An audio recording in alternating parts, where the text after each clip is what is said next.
মির্জাপুরের শহীদ ছাত্র জনতার রুহের মাগফিরাত কামনায় দোয়া ও মিলাদ মাহফিলের আয়োজন করা হয়েছে।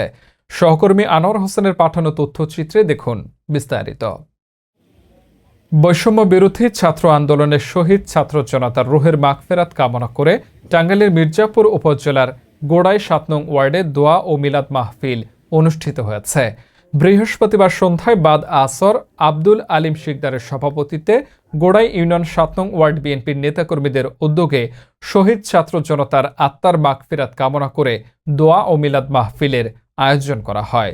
এ সময় উপস্থিত ছিলেন আনোয়ার পারভেজ শাহ আলম, সিনিয়র সাধারণ সম্পাদক, মির্জাপুর উপজেলা বিএনপি, খন্দকার নুরুল ইসলাম নুরু, সভাপতি গোড়াই ইউনিয়ন বিএনপি, মোহাম্মদ আনিসুর রহমান জুয়েল, সাধারণ সম্পাদক ১০ নং গোড়াই union BNP, engineer Abdus Sabur, সদস্য মির্জাপুর থানা বিএনপি।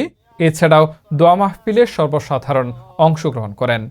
বাইমাইল কেন্দ্রীয় জামে মসজিদের পেশ ইমাম হাফেজ মাওলানা মোহাম্মদ আলী সিরাজি ও মোহাম্মদ হাবিবুর রহমান দেশ ও জনগণের শান্তি কামনা করে দোয়া সম্পন্ন করেন।